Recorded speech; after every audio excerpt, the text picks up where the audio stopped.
Nag-exam ka ha? Tapos na. Ang pala dyan, ikaw naman. Siya ng trainer, ma'am, si Jason. Aim the nozzle at the base of the fire, then you squeeze the lever. First is, boy, ano mo? Aim the nozzle at the base of the fire, okay? No. Squeeze the lever, you squeeze it continuously, right? See? Squeeze the lever, huh? Not like this, huh? Just do like this. Continuously squeeze the lever until the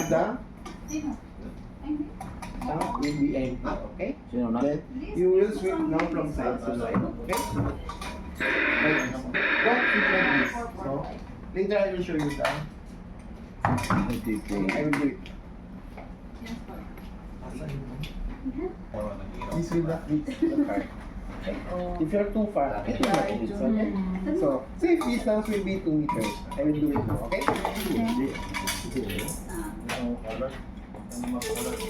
So the pit. Aim the nozzle at the base of the fire. Okay? See ya. Squeeze the lever. Then sweep. See? Okay?